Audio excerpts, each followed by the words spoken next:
What's good, everyone? I'm Joey Wilhelm, but I go by Jodak White on YouTube, Instagram, TikTok, whatever. And basically, one of the younger dudes from the gym was asking, basically for tips on counterfighting, I believe. I'll put the actual comment up on the screen.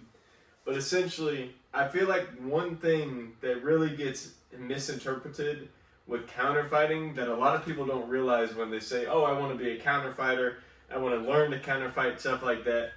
In order to counterfight, the other person has to be throwing strikes at you, which is one reason I feel like a lot of people struggle at first with counterfighting, because people will sit here all day, and I feel like a lot of the times they'll get impatient or they'll get hit and freak out and go back to the classic jab, low kick, the classic Muay Thai. So for counterfighting, what I recommend is a 60-40 stance, which essentially, typically, I'd be here more 50-50, but I'm going to lean forward just a little bit, just a tad bit, so you feel a little bit more weight on here. And this does have its weaknesses. If they just keep spamming me and rushing me, I'm going to end up off balance and in a bad position. So you have to be very careful with this 60-40 and recognize where you are in the ring, where you are in the gym. And the reasoning behind this is if I lean a little bit heavier on this foot, it's almost going to look like I'm giving them like easier access to my head. And especially if you move it around something, like make it look like you're leaning forward even more, still stay in that 60-40. I wouldn't recommend getting too much higher weight distribution than 60 in the front, 40 in the back, which is what I was talking about before. I don't know if I clearly said that, but at least now we got it. And so when a strike's coming, I can pull back further than I can if I'm just at 50-50. I still have a good bit at 50-50, especially stepping back.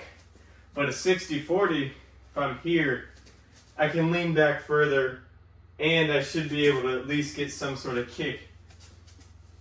And so if you just work having a nice 60-40, you can really figure out things you can do for certain attacks.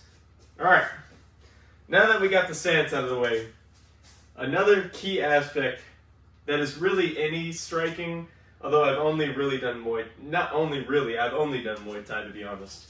So any shot that your opponent throws when you're doing Muay Thai striking, it's going to leave something open.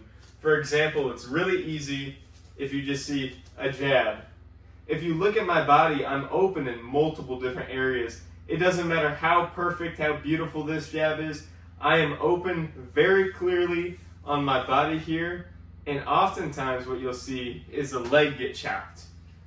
Now there's others. You could uppercut under this. You could throw a body hook. There's all sorts of things that you can do.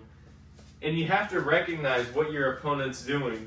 So if they come out in your sparring round in your fight and they're blasting this, or they're blasting jab, low kick. Very common you see. Jab, low kick. Jab, low kick. You have to be able to sit back, and you could be in 50-50 to start off the round, and then later on try and bait them, especially if they're doing that jab low kick. So basically, what you're going to be wanting to do is you have to have good, strong defense. And let's say they're doing jab low kick. Well, this is easy because now I know exactly what I'm going to counter off of. And you have to be ready. You might see it 1, 2. All right, the third one I'm going, bam. And then you counter them. Likewise, you can also be doing the same thing. Oh, they're coming with the jab low kick. Oh, jab. And I counter them. You just decide what you want to counter off of, but it has to be something that they're throwing. If you're wanting to counter off of a spinning back kick, you might get 1 rep through an entire sparring session, and it could be a 1 hour, 2 hour sparring session, whatever you're doing, and you won't see a spinning back kick more than like, and it depends on the gym. I should clarify that. In Muay Thai, you see it a bit less, but a lot of people will be thinking, oh, I'm only doing a counter off the hook. Well, the whole time you're eating jabs thinking about a hook, it's just not, you have to work off of what the other person's giving you. And granted, this 60-40 can give you a good bit. Like, oftentimes I can counter people off their boxing or their jab just because I'm doing 60-40 and I'm moving my head. And so I'm waiting for some sort of punch to come. And honestly, a lot of the time people will just throw it because they think I'm giving them my head.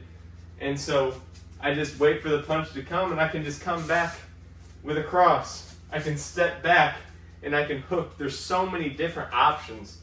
And this is where it comes to what I was saying before about how every strike has an opening. Even if I kick, all it takes is a little kick and you'll sweep me down on the floor. You could pull back. I'm expecting for my weight to distribute into you, so I lean forward and they come with some sort of shot on the way back down. Granted, there's ways to kick to prevent that as well, but that's really part of the beauty of the sport, is how it really depends on how you react based on what your opponent does, because people teach all sorts of defense. Some people might leg kick like this, just turning over. Some people might just lift it up like that. Some people might do the whole connection. Some people might do this. Those are all different reads that you have to take into note. Like, you have to be very aware of what your opponent's doing. And one way that I will say to simplify this is if you're doing the same move as well. You're seeing how they like to react to the jab. How do you like reacting to the jab? Oh, you like low kicking. Oh, you like low kicking. Oh, he smashed my leg. Alright, I know what he's going to do next time. And you teep him off because, and you don't have to teep. The reason I chose teep specifically is when people throw leg kicks, they're off balance, they're on one foot. So if you teep them before it reaches, straight beats round, you're going to knock them and sometimes even sweep them. It's more like kicking them off balance, especially if you hit the sternum. But one way I like to work on this, and this is what I say for almost everything, is if you shadow box it, you will feel 10 times better at it because you're envisioning it. You envision, oh, they're jabbing right back after my jab. Jabbing right back after my jab. So now, I might fake the jab, duck under, and hit him with a body hook, body uppercut, whatever you want to call it. And that also has a risk, because he could come and whack me with something there. Everything is counterable. It just depends on how much you're paying attention and how much they're being predictable. Some people will change it up, and then you have to just take the loss, because there'll be some sort of move. If the jab isn't working, try the teep. If the teep, they have good defense, they're changing it up, do the low kick. Just do these moves where you don't have to worry about coming in and getting a big risky position. You can just do moves that you're far away and just see how they respond. And when you know what they're doing, it makes it so easy to just pretend to throw it, because half the time they're already thinking about that in their head. They're thinking about what you're doing. So if they're seeing the teep, sometimes it doesn't even take a good teep fake. You could just lift it up a little bit and jab at them. And that is my explanation for countering. Hopefully it comes out good.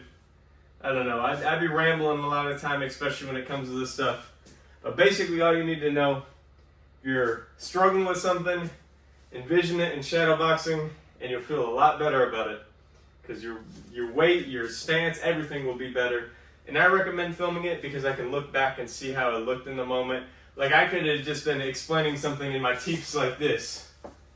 Well, that's a bad habit I'm making, having my hands like this. It might look cool, like, to a online perspective if I'm just in a fight doing this, but if they counter me, I could get clocked. So I'll look back and I'll get better with my position on my teep. And that's just a simple explanation. With countering, it will be a lot harder, and there'll be more to it. But you can do anything you put your mind to, and that's another aspect of it. Countering is hard. It is much easier to just come forward, jab, cross, low kick, jab, low kick, hook, low kick. You can hit people, and they could be much more experienced with you just because it's hell to deal with just someone that just keeps coming at you. but you're going to get hit. And it's no different counterfighting. A lot of people think that you're just going to be in the matrix the whole time, dodging everything. And that's just not the case. When you get hit, you don't think, oh shit, I got hit. You think, what are they doing? What am I doing that they're reading off of that I can use to my advantage? And that's how you counterfight. Thank you, everyone. Hope this video was good and ends up okay. I appreciate y'all. And let me know what else you'd like to see. We're going to do the one my man Dre requested next, a day in the life. I'll see what I can do with that. But appreciate y'all.